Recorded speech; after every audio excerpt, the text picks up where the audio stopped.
70 anni del consorzio BIM Piave Belluno.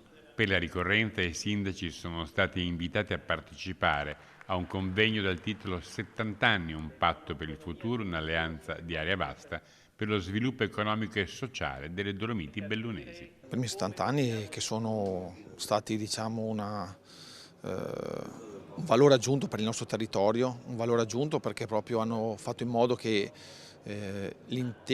tutti i territori che sono delle vallate poi della nostra provincia lavorassero assieme, e quindi credo sia stata veramente un'azione lungimirante sia a livello legislativo ma a livello proprio di scelta politica del territorio, di riuscire a creare una struttura che sia unitaria e che gestisca dei soldi, come abbiamo visto, anche in maniera abbastanza più libera rispetto alle amministrazioni locali o pubbliche in generale, e che abbia portato dei benefici concreti al territorio della provincia di Belluno. La grande scommessa, il futuro del BIM, sta nell'idroelettrico, nello sfruttamento delle risorse, nel rinnovo delle concessioni. Dobbiamo sicuramente stare attenti e attenzionare e studiare le carte relative al rinnovo delle concessioni. Credo sia una partita vincente per noi, ma sia veramente il nostro futuro. Le risorse, sappiamo, per i territori sono sempre minori, crediamo che avere sul territorio la produzione di energia idroelettrica che consente anche ai territori della pianura di alimentare le proprie industrie, le proprie case, e avere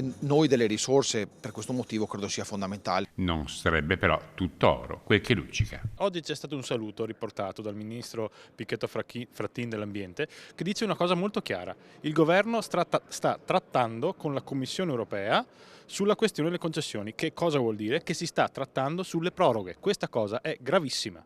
La proroga significa per noi aver perso la battaglia in partenza.